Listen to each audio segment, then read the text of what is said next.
Olá a todos, sejam muito bem-vindos. Hoje nós vamos falar sobre gematria, que é um dos métodos mais interessantes da interpretação judaica das Escrituras. E como vocês veem no título, essa brincadeira com os números e as letras, gematria é exatamente isso. Bem resumidamente, as letras hebraicas são também números. É como se a gente tivesse duas linguagens dentro de um mesmo idioma. No estudo de hoje, eu vou trazer alguns pontos principais do que é a gematria, como ela pode ser utilizada, e no próximo vídeo nós vamos falar sobre os métodos de gematria. São 25 métodos que podem ser aplicados, vou trazer exemplos de vários deles, vamos falar sobre praticamente todos, e eu vou trazer exemplos bíblicos que constam na Escritura, que constam na Brit Hadashah, onde foi usada a gematria. Então, esses dois estudos, o de hoje e o próximo, serão complementares, assim como fizemos com o Pardês. Mas, além disso, no vídeo de hoje eu também vou trazer uma abordagem diferenciada. Vamos tentar entender o porquê das letras hebraicas também serem números. Vamos analisar isso em relação à questão da criação de todas as coisas. Afinal, todas as coisas foram criadas a partir da palavra. E como tudo isso se relaciona a partir de um ponto de vista mais científico. Afinal, não há separação entre a fé e a ciência. Adonai criou todas as coisas e a ciência é um dos seus instrumentos. Então, tudo está interligado. Nós podemos fazer essa leitura também da Escritura e ter uma perspectiva muito mais abrangente de tudo que está escrito. E eu acredito, então, que com essa análise nós vamos conseguir compreender que a gematria realmente representa o peso de todas as coisas. Vamos começar, então. Aqui vamos ver um panorama geral do que é a gematria. É um sistema de interpretação das escrituras no qual cada letra hebraica equivale a um valor. Esses valores podem ser diferentes de acordo com cada um dos métodos, isso nós vamos tratar mais à frente. Toda essa metodologia de interpretação que nós temos visto ao longo de todos esses vídeos, desde o começo, os princípios de Hillel, o Pardês, a questão do Sofrut, tudo isso é reconhecido pelos sábios como tendo sido entregue também junto com a Torá. Todos esses métodos, eles são praticados há muito tempo, porém eles só vieram a ser colocados no papel mais tarde. E isso também aconteceu com a gematria, pelo menos com o método padrão, que é o mais conhecido e mais praticado. Existem muitos outros, hoje em dia, possivelmente alguns vieram a ser elaborados depois pelos sábios, mas todos eles fazem muito sentido. Como a matemática é uma coisa muito coesa, então cada um deles também tem o seu lugar na interpretação das escrituras.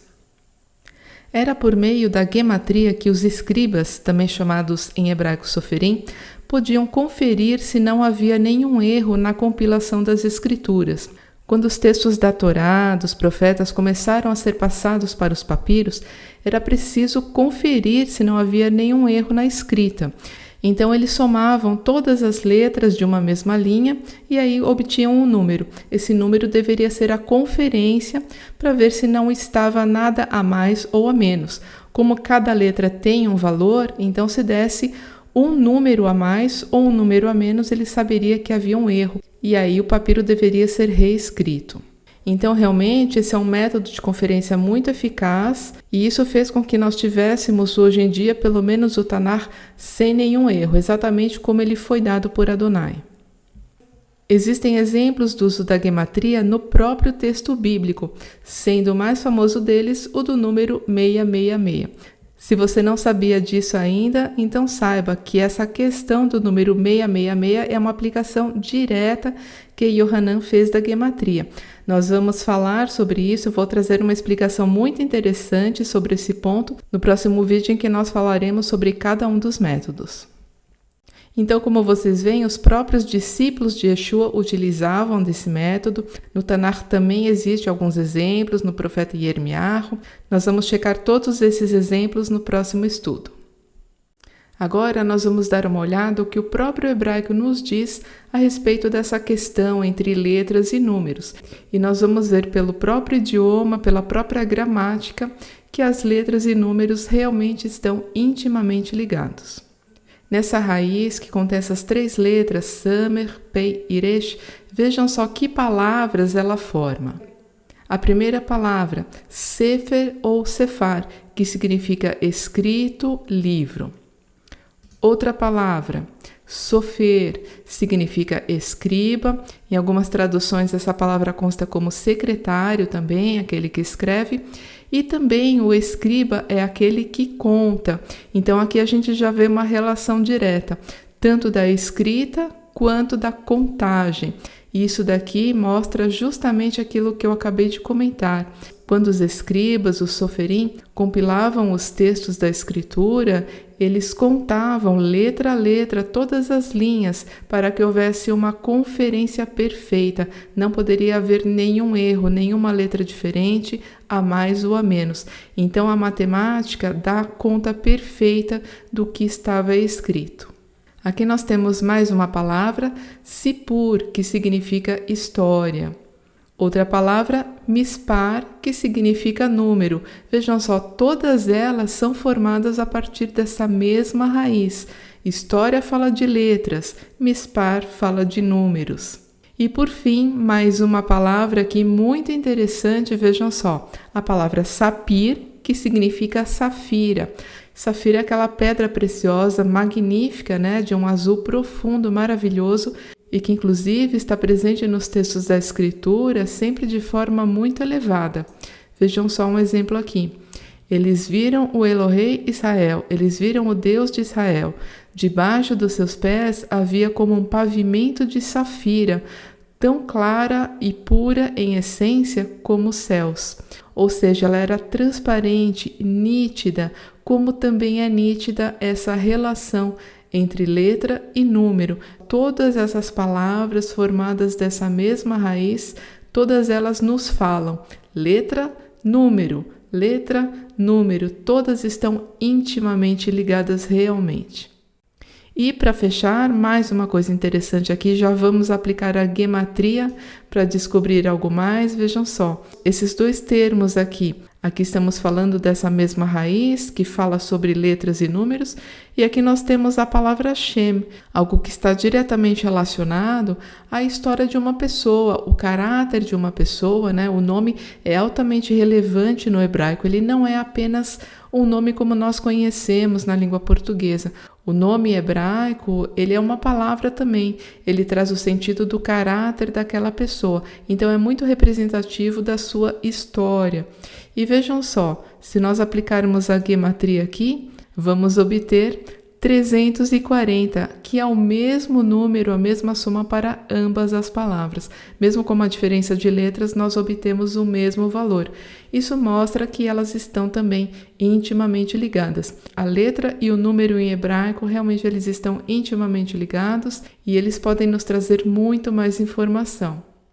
E apenas lembrando aqui, todos os manuscritos antigos, inclusive alguns novos mesmo, né, que são mantidos dessa forma, os capítulos, muitas vezes até os versos, são contados apenas por letras. Não há números nesses originais em hebraico. As letras são números e assim eles são codificados em todos esses textos. A partir de agora, vamos elaborar um pouco mais a nossa análise. Vamos tentar compreender o porquê das letras hebraicas também serem números, olhando todos esses aspectos de uma maneira um pouco mais física, mais material e também científica. Adonai é o criador da ciência. Tudo que existe no mundo material é regido por leis físicas, químicas, biológicas. Então, não há nenhuma separação, como as pessoas dizem, entre ciência e fé. As interações e o comportamento de qualquer matéria desse mundo e também do mundo celestial, dos céus, acontece de determinada forma porque o Criador estabeleceu leis para todas elas.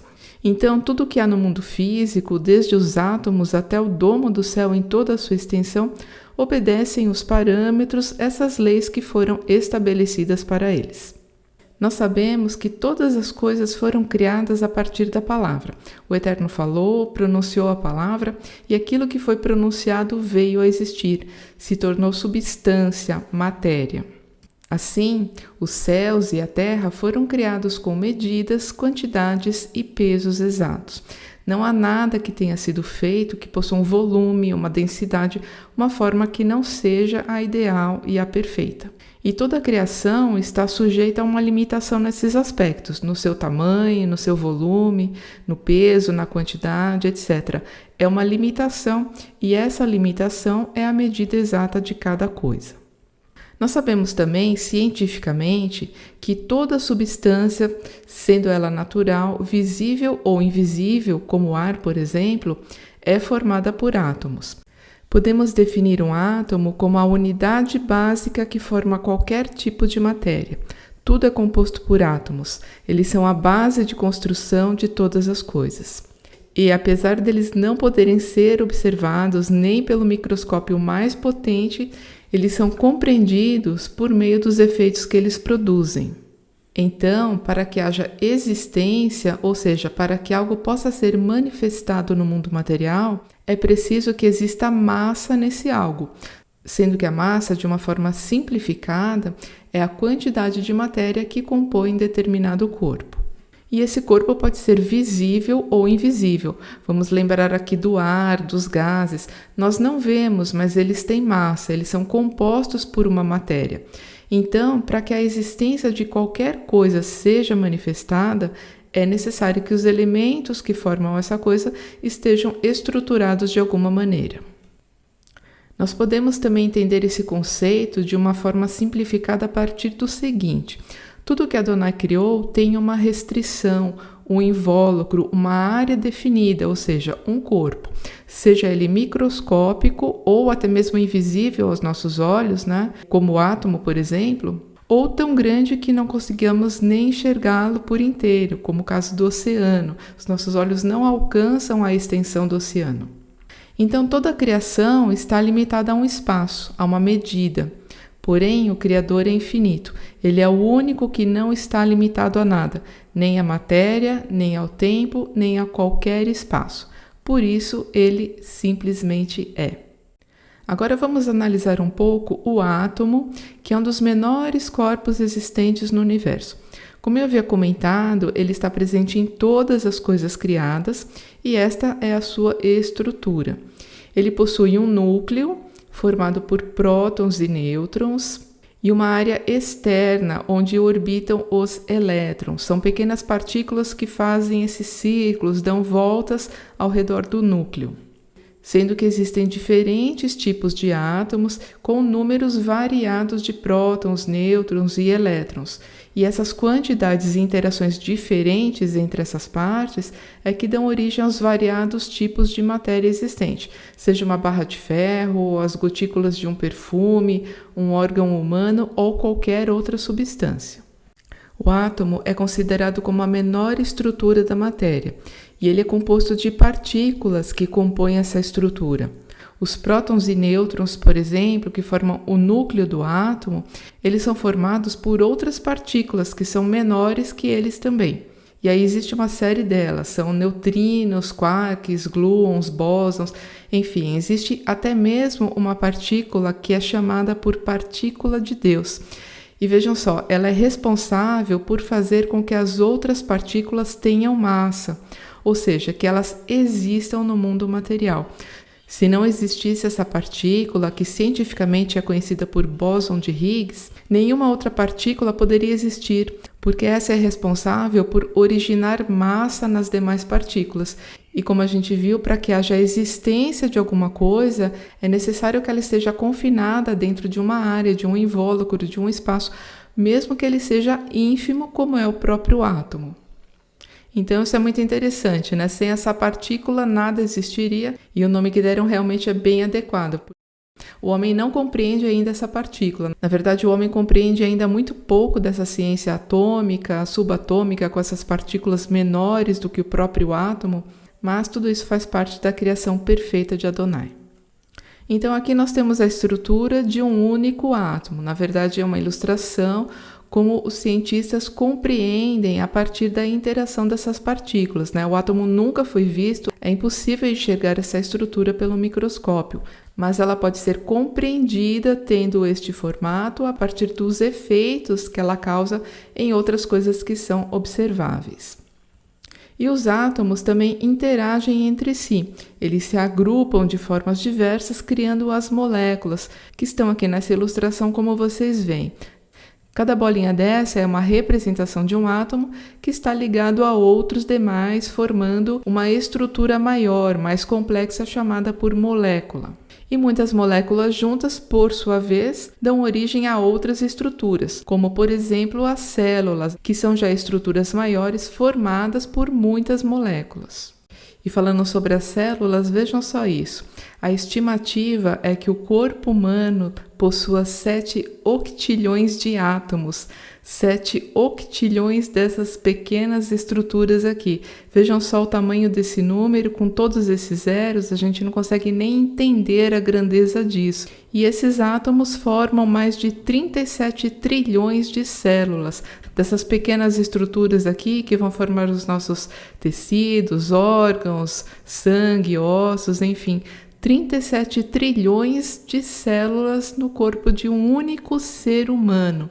E Adonai conhece cada uma delas. Ele nos diz que até mesmo os fios de cabelo da nossa cabeça são contados. Então ele conhece todos os fios e tudo que há dentro de cada fio de cabelo nosso. Realmente isso é muito impressionante. E aqui a gente tem mais uma informação muito interessante. É um comparativo da estrutura do átomo com algo que nós conhecemos. Então é o seguinte, se essa estrutura aqui fosse comparada ao tamanho de um estádio de futebol, ou seja, a eletrosfera, né, que é essa área maior aqui por onde os elétrons, que são essas partículas aqui, eles orbitam, eles fazem essas voltas. Se essa área inteira aqui fosse do tamanho de um estádio de futebol, o núcleo do átomo, que é esse pequeno centro aqui, ele seria do tamanho de uma bola de gude, uma coisa ínfima em relação ao tamanho imenso do estádio de futebol. Então, o que a gente vê aqui é que, na verdade, essa estrutura ela é quase que completamente vazia. A gente está falando que é necessário que haja massa, né, para que a existência venha a se manifestar. Existe massa aqui, mas é uma coisa tão pequena. E vejam só a relação que há, né, entre o centro do átomo e esses elétrons que fazem parte dele e que orbitam ao seu redor, é de uma extensão gigantesca. Vejam, o tamanho de uma bola de gude, não é nem de uma bola de futebol, é uma bola de gude comparado a um estádio de futebol ao seu redor. Então, nós vemos que praticamente é quase 100% de um átomo é espaço vazio.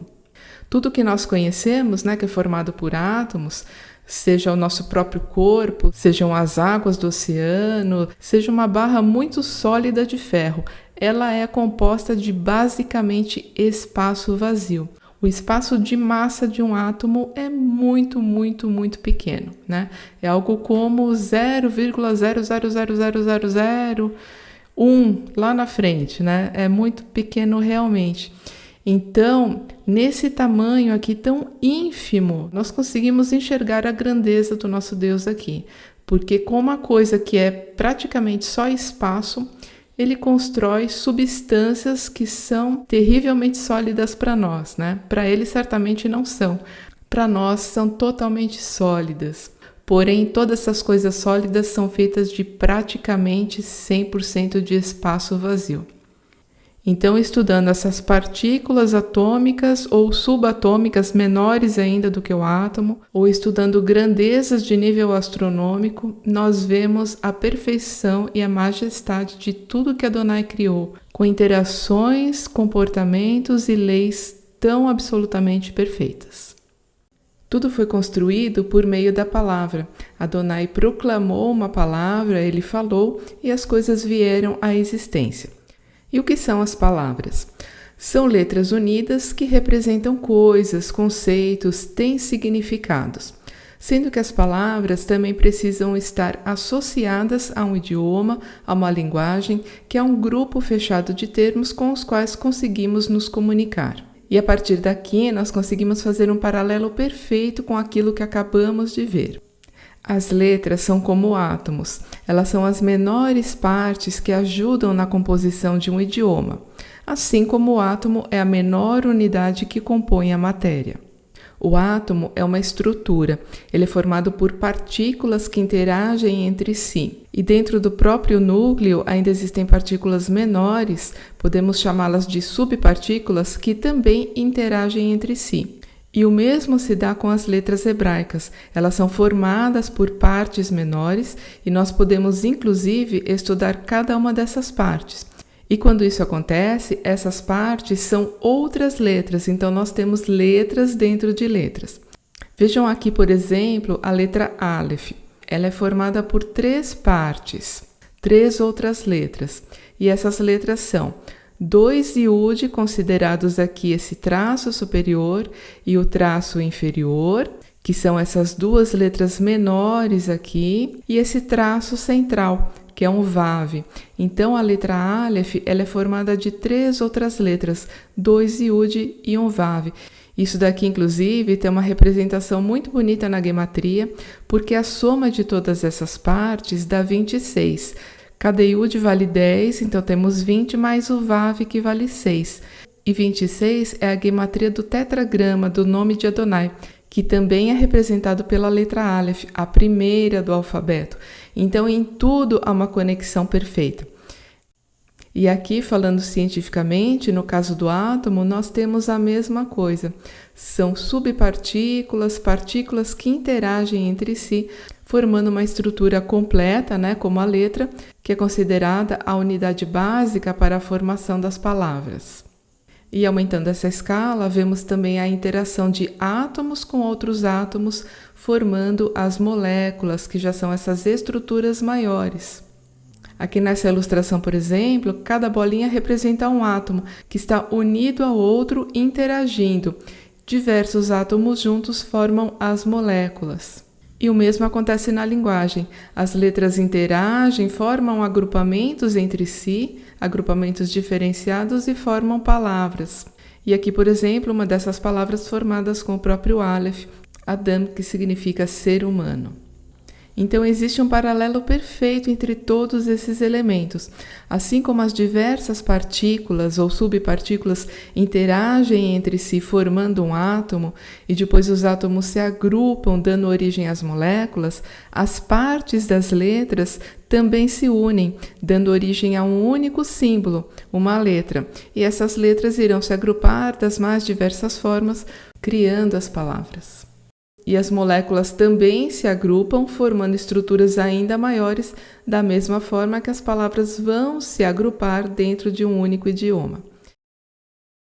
Porém, o mais interessante de tudo, e isso nós vamos ver mais claramente daqui a pouco, é que o hebraico nos mostra que as palavras também dão origem à matéria, no mundo físico.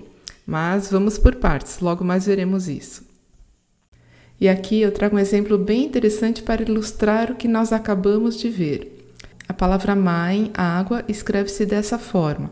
São 3 letras, sendo 2 letras Mem, a primeira e a última, e um Yud no meio.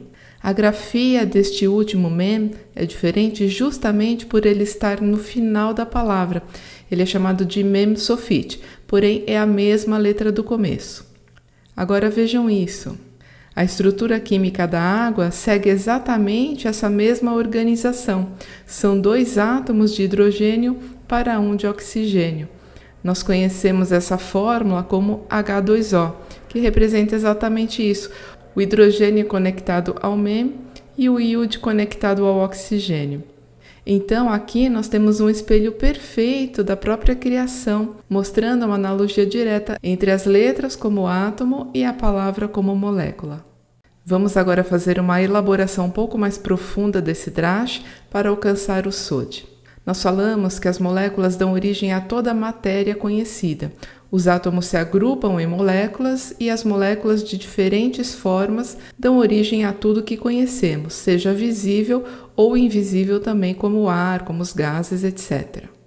Trazendo esse paralelo para a linguagem, nós percebemos que as palavras dão origem ao idioma. As palavras também são agrupamentos de letras, assim como as moléculas são de átomos, e geram estruturas maiores, ou seja, um idioma que corresponde à matéria, tudo aquilo que conhecemos no mundo físico. E o que o hebraico nos fala sobre isso? Vejam que impressionante. A palavra davar, que é a representação da palavra, também significa coisa, substância ou matéria. Então, dentro desse vocábulo, davar, nós temos essas duas grandes significações. Palavra, tudo isso que estamos vendo, né, são as moléculas do idioma, e também a significação de coisa, substância, matéria, ou seja, está nos levando novamente a tudo isso que vimos, fazendo um paralelo perfeito, ciência e linguagem aqui, agrupadas na mesma significação da palavra davar em hebraico. Então o hebraico reforça e sustenta tudo isso, toda essa análise que nós fizemos. De fato, as palavras são comparadas à matéria, elas são substância também. Então, o que podemos concluir de tudo isso? Que as palavras hebraicas dão origem à matéria também. E olhando por esse ângulo, vamos compreender perfeitamente que Adonai disse e as coisas vieram à existência. Ou seja, por meio da palavra, ele criou toda a substância. A palavra é substância, ela dá origem à substância. Então, realmente, essas coisas estão intimamente ligadas. O hebraico nos mostra isso de uma forma clara e nós podemos, inclusive, ter essa confirmação por meio da ciência. Veja então como agora todas essas coisas fazem muito mais sentido e elas formam uma real unidade. A davar, a palavra, as letras hebraicas de fato deram origem a toda a matéria existente, assim como está escrito na Torá. Sabendo então que davar representa a palavra, mas também uma substância, uma coisa, uma matéria, podemos dizer o seguinte: se letras e palavras dão origem à matéria, elas são a massa necessária para que toda substância venha a existir. Nós vimos no começo do estudo que é necessário que haja um corpo, um invólucro, para que qualquer coisa se manifeste nesse mundo. As coisas precisam ser finitas, elas precisam estar limitadas a um corpo, a um recipiente, para que possam existir. Dessa forma, letras e palavras são essa massa. Assim como as partículas do átomo também têm massa, e é apenas essa massa que dá existência ao átomo, as letras e palavras também são essa massa para que toda substância venha a se manifestar de forma material. Desta maneira, podemos elaborar que as letras e palavras possuem um aspecto físico, tangível, material. E, sendo matéria, toda letra tem um corpo e uma medida. Se as letras e palavras são matéria, todas elas, assim como qualquer substância, precisam ter um corpo e todo corpo tem uma medida. E aí nós compreendemos que a medida de cada letra é a sua gematria, ou seja, o valor, o peso de cada um desses átomos, dessas letras que formam as palavras, que formam a matéria do idioma, a matéria de tudo que veio à existência. Todas elas têm um peso e esse peso é representado pela sua soma, pela sua gematria, pelo valor que Adonai deu a cada uma delas. Eu acredito que agora que fizemos toda essa análise, fica claro porque existe a gematria, porque de fato cada letra precisa ter um peso, precisa ter uma medida. Elas estão diretamente relacionadas com a questão da matéria, a construção de todas as coisas. E as coisas só são construídas mediante a massa. E aqui, concluindo o assunto, eu trago um texto de um midrash judaico com algo muito bonito. É dito que as letras hebraicas são as pedras da criação. E eu acrescento que cada uma delas foi talhada em exatidão por Adonai. Ele deu pesos e medidas perfeitos para cada uma delas. E assim, elas construíram tudo o que existe no nosso mundo. E esse midrash também acrescenta que as letras dos outros idiomas são tijolos, uma vez que foram feitas pelos homens. E realmente todos os outros idiomas têm a mão do homem. De alguma forma eles foram talhados, moldados e se apresentam como são hoje. Porém, o hebraico não foi criado neste mundo, não foi criado pelo homem. Por isso, nós podemos encontrar a perfeição absoluta em todas as letras, a interação de letra com letra, o sentido de cada palavra. Tudo isso que nós analisamos em profundidade não vem deste mundo, senão seria falho, não seria perfeito. Então, realmente, nós podemos dizer que as letras hebraicas são as pedras da criação de Adonai. E além de tudo isso que acabamos de ver, olhem que interessante. Toda letra é também um ot, um sinal, uma marca. A palavra que define letra em hebraico é essa daqui, ot, e ela significa também um sinal e uma marca. Nós vemos essa palavra em diversos momentos da escritura. Ela está presente para indicar sinais de tempo, como por exemplo o sol e a lua. As festas estão todas baseadas nos sinais de tempo. Existem também sinais em pessoas, sinais para aliança, como o arco no céu, o arco colorido que foi colocado no céu após o dilúvio, que seria uma aliança para toda a humanidade, mostrando que nunca mais Adonai destruiria a terra por meio de água. Também existem os sinais de Adonai, que são conhecidos como milagres. Tudo isso são ot. Vejam então que interessante que a palavra letra carrega em si uma carga tão importante de informação.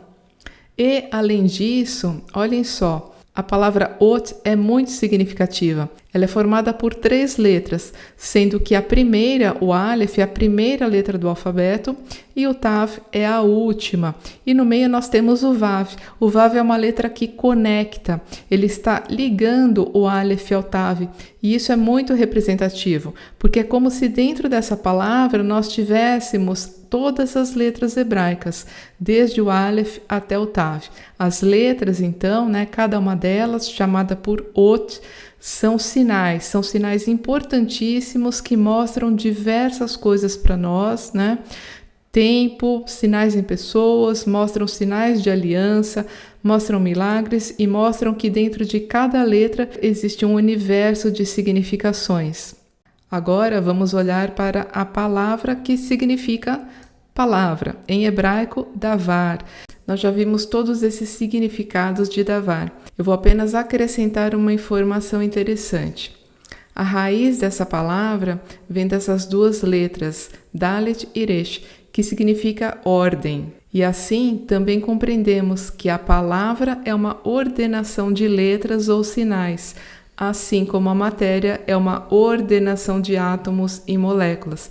Então vejam que realmente tudo faz sentido. A própria palavra davar, que por si já é tão representativa, já nos mostra algo tão incrível com essas significações, ela ainda possui essa raiz que reforça tudo isso que vimos.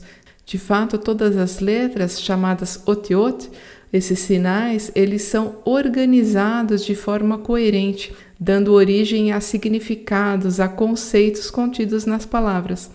E, da mesma forma, a matéria, tudo que nós vimos nas mais diferentes configurações, são também um agrupamento, uma ordenação de átomos e moléculas. Então vejam como a ciência, ela apenas reforça, ela apenas confirma toda a criação de Adonai, espelhada também na Lashon HaKodesh, a língua divina, o hebraico. Agora vamos olhar para algumas aplicações da gematria na interpretação dos textos bíblicos. Vou trazer alguns exemplos aqui para a gente ver como ela pode ser aplicada. E aqui apenas retomando o que já dissemos nos estudos anteriores, a gematria faz parte da interpretação no nível remes do pardês, o nível que representa uma dica, uma alusão, e leva a conclusões no nível sod, que é o nível do segredo, onde estão os significados mais profundos.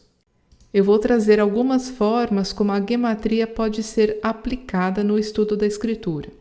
E o primeiro ponto é a de comparação de palavras, expressões ou frases com o mesmo valor. Nós fazemos uma comparação em termos que têm o mesmo valor, a mesma soma. Essa é a função mais básica da gematria, porém ela pode nos levar a resultados maravilhosos. Vejam só esse exemplo aqui. Nós temos que o nome Yeshua, nome do Messias, aqui com o valor de cada uma das letras, obtemos a soma de 386. E vejam só qual é a expressão que tem esse mesmo número, essa mesma soma. David ben Ishai, que significa Davi, filho de Ishai, conhecido por Jessé na tradução. Davi, nós sabemos que é uma figura, um paralelo perfeito do Mashiach. Muitas vezes o Mashiach é chamado de Davi, meu servo, Davi, meu filho, de forma profética.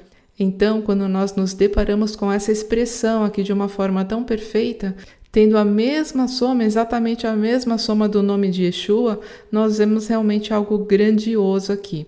Como Adonai coloca com perfeição milimétrica todos esses detalhes, e aqui envolvendo o nome de 3 pessoas também. Uma outra forma de trabalhar a gematria é substituir uma palavra por outra de igual valor numérico. Nós temos um exemplo aqui que é o seguinte. Em Gênesis 28:12, nós lemos o seguinte: Então Iacov sonhou, estava posta sobre a terra uma escada, em hebraico sulam, cujo topo chegava ao céu, e eis que os anjos de Elohim subiam e desciam por ela. Nesse trecho aqui, a palavra sulam, escada em hebraico, ela tem o mesmo valor da palavra Sinai. E uma das interpretações que os sábios dão para esse momento aqui era que essa escada representava a Torá que seria entregue no Sinai, sendo também a Torá ela própria um meio de elevação das pessoas. Vejam que interessante isso aqui. Uma outra possibilidade que a gematria oferece é substituir um número por uma palavra. Aqui nós podemos analisar o seguinte texto. Ouvindo, pois, Avram, ou Abrão, que seu irmão estava preso, levou seus homens treinados, nascidos em sua casa, em número de 318, e perseguiu os reis até Dan. Nesse trecho, nós vemos aqui o número 318, e um paralelo muito interessante é que o nome do servo de Avram, Eliezer, também tem a soma 318. Na verdade, o único nome que nós vemos constando como servo de Avram é Eliezer. Então, nesse caso, seria possível fazer uma substituição. Os sábios também trazem uma interpretação, dizendo que, na verdade, não foram 318 homens que subiram com Avram, mas apenas Eliezer. E assim, juntos, eles conseguiram resgatar Lavã, ou Labão, irmão de Avram. E aqui é interessante também nós olharmos para o que significa o nome Eliezer. E Eliezer quer dizer Adonai é minha ajuda. Então, quando nós vemos o 318, esse número de homens, nós podemos também pensar que esse número foi o número que Adonai precisou para mostrar a sua força. Na verdade, pela força de Adonai, eles conseguiram realizar essa tarefa. Então, esse número também representaria a ajuda de Adonai para que Lavã fosse resgatado. E aqui uma outra possibilidade da gematria, nós podemos utilizá-la em equações, ou seja, em somas, subtrações, multiplicações e divisões. Se cada letra por si é um número, então as palavras já formam equações, já formam somas. E nós podemos trabalhar também com somas e diferenças de palavras, com multiplicações, etc. Nós podemos formar equações. Isso daqui é um pouco mais complicado, mas dá para a gente aplicar de uma forma simples e mesmo nas formas simples nós vamos encontrar grandes coisas. Vejam só os exemplos que eu trouxe, que são bem simples, mas bastante surpreendentes. E a gente vai usar como base a soma do tetragrama, o nome de Adonai, que dá 26, a soma dessas 4 letras. E vamos colocá-lo em 4 equações bem simples, que são elas. Vamos multiplicar por 5, por 6, por 7 e por 8. E aí nós obtemos esses números aqui. Vejam só que interessante, porque nós temos aqui o número de Adonai sempre presente, né, de uma forma redonda dentro dessas multiplicações. E o que nós obtemos aqui? Vamos olhar as palavras que existem com essa mesma gematria. E o número 30 nós acabamos de ver, ele está presente na palavra Sulam, que é a escada, e também na palavra Sinai. E essas duas palavras, né, associadas com o sonho de Yaakov, são muito representativas, né? São 5 vezes o tetragrama. Agora, nessa multiplicação, 6 vezes o tetragrama, o que nós alcançamos? Vejam só, alcançamos o nome de Yosef. Yosef tem gematria 156. E além disso, uma coisa interessante também, a palavra Of, que significa pássaro, também tem a mesma gematria. Nós vamos fazer um apanhado geral depois de todas as palavras aqui. E agora vamos observar o tetragrama multiplicado por 7 vezes. E vejam o que nós obtemos. O nome de Yaakov, mais um patriarca. E além do nome de Yaakov, que também está ligado, aqui com Sulam e Sinai, vejam como as coisas se interligam, de uma forma muito perfeita. Nós temos uma palavra incrível aqui, que é Malach Ha-Elohim, que significa o mensageiro de Adonai, o mensageiro de Deus, aquele que é conhecido no Tanar pelo anjo do Senhor. Essa é uma figura muito especial, ela representa o próprio Adonai na terra. Inclusive, por várias vezes, esse anjo, esse mensageiro, é chamado por Adonai. Então, com 182, que é a multiplicação do nome de Adonai por 7, sendo 7 também um número muito expressivo, que representa a plenitude, nós temos aqui a representação de Adonai sobre a terra. Essa figura aqui ela está presente em todo o Tanar, porém ela não é mais vista nos relatos da Brit Hadashah, quando Yeshua já está entre nós. E por fim, esse último exemplo, 8 vezes o nome de Adonai. E quem aparece aqui é Yitzhak, o filho de Avraham e Sara, e Hagar, a serva de Sara. Hagar foi aquela serva egípcia que Sara deu a Avraham para que ela pudesse conceber por ela e ter o filho da promessa. Porém, o filho da promessa viria por meio de Sara e não de Hagar. Então vejam que interessante, Yitzhak, que é este filho da promessa, tem a mesma soma de Hagar, e ambos também são a multiplicação do nome de Adonai 8 vezes. E o que eu vejo de interessante aqui nesse grupo de palavras é que 4 delas são nomes, sendo que 3 são de patriarcas, de pessoas muito importantes na escritura, que deram origem a todo o povo hebreu. E aqui nós também temos palavras que estão relacionadas com aquilo que é alto. Vejam só, Sulam é uma coisa que eleva, o Sinai também, um monte alto onde foi dada a Torá. Of, pássaro, um animal que vive nas alturas. O Malach Ha-Elohim, o mensageiro de Adonai, que também veio de cima, veio dos céus. Então, todos esses números que mostram uma multiplicação, que estão relacionados ao tetragrama, eles trazem palavras que indicam elevação. Estas são, então, algumas formas de utilização da gematria.